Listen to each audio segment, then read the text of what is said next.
Nagsimula ang lahat sa katahimikan, walang ingranding anunsyo, walang pa-teaser, walang palatandaan. Isang post lang.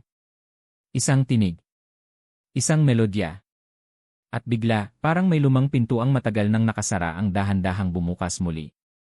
Muling nagsanib puwersa sina Sam Concepcion at Mora Delator. Ang bagong kanta nilang Imapasakin Ka, ay hindi basta kanta lang, isa itong bulong sa pagitan ng dalawang artistang minsan nang nagtagpo, pero hindi pa kailanman sa ganitong paraan. Tahimik itong inilabas, parang isang lihim na inamin sa gitna ng ulan, simple sa unang tingin, pero sagad sa damdamin. At para sa mga matagal nang sumusubaybay sa kanila, ramdam na ito ay pagpapatuloy ng isang kwentong noon pa man ay tila bitin. Nang piliin ni Moira si Sam para sa kanyang music video na Isan Ka Na, marami na ang nakapansin, may koneksyon sa pagitan nila. Hindi malakas. Hindi lantaran. Pero malinaw. Isang koneksyon na parang inaanyayahan kang tumingin ng mas matagal, makinig ng mas malalim, at magtanong ng mas marami. Ang music video na iyon ay puno ng emosyon. Tila dalawang taong nawawala, naglalakad sa magkaibang mundo, parehong may hinahanap. At bagamat may script, may mga sandaling parang hindi na sila umaarte. Yung tingin ni Sam. Yung ngiti ni Moira na may sabay na pag-iwas ng tingin. May nararamdaman kang hindi mo maipaliwanag. Ngayon, sa Mapasakin Ka, parang may sagot na. Ang kanta ay punong-puno ng damdamin, hindi sumisigaw, pero nananahimik na humihiling. Isang tapat at taimtim na dasal. Isang panalangin ng pusong marunong maghintay. At sa bawat linyang binitawan nila, ramdam ang lalim ng damdamin, na tila hindi lang para sa karakter, kundi para sa isa't isa. Nag-post si Sam sa Instagram. Maikli lang. It was a pleasure doing this with you, at Mora Delator. Pero para sa mga tunay na tagahanga, sapat na yon. Dahil kilala si Sam, hindi siya basta naglalabas ng salita kung wala itong halaga. At sa panahong ito, malinaw na may malalim na kahulugan ang simpleng pahayag niyang iyon. Sa likod ng lahat ng ito, si Sam ay may sariling paglalakbay. Matapos ang matagumpay na pagganap sa teleseryeng Beauty Empire, isang co-production ng View at Creation Studios, muli siyang bumalik sa entablado bilang Joseph the Dreamer.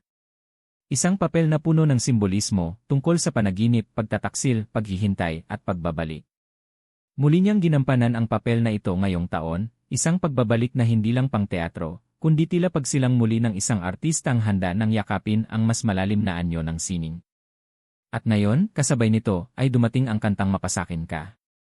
Tahimik ang pasok ng kantang ito, hindi nagbabangis, hindi nagmamadali. Isang banayad na paglalakad papunta sa puso ng tagapakinig. Isang paanyaya na damhin ang sakit at pag-asa nang hindi kailangang sumigaw. At si Moira. Siya ang reyna ng mga hugot. Pero dito, iba siya. Hindi siya umiiyak. Hindi siya nasasaktan. Siya ay naghihintay. Siya ay naniniwala. Tahimik na pinapanday ang boses ni Sam gamit ang kanyang damdamin. Hindi ito madramang pagtatagpo kundi isang sining ng pagtutugma. Para bang dalawang tinig na ipinanganak para magsama sa isang eksaktong sandali. Pero ang tanong ng lahat, ito ba'y kanta lang? O may mas malalim pang kahulugan? Nag-viral agad ang mga teorya online. May mga nagsasabing marketing strategy lang ito. Pero mas marami ang naniniwala may tunay na koneksyon. Maaaring isang mabagal na pag-ibig na unti-unting umusbong sa mga nakaraang taon. Maaaring isang pagkakaibigan na naging mas malalim. O baka isang damdamin na hindi pa nila kayang ipangalan. Pero kahit anuman ang katotohanan, isang bagay ang malinaw, ang Mapasakin Ka ay hindi lang simpleng collab. Ito ay kwento. Kwento ng paghihintay. Kwento ng hindi pagsuko. Kwento ng dalawang artistang tila nauunawaan ang isa't isa sa paraang hindi kailangang ipaliwanag.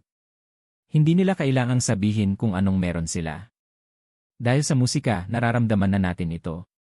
At siguro, iyon ang pinakamakapangyarihang bahagi ng lahat, na sa panahong punong-puno ng ingay, intriga, at pagpapanggap, narito ang isang awitin na tahimik, tapat, at totoo.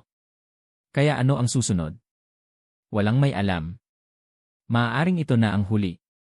Maaaring simula pa lang ito.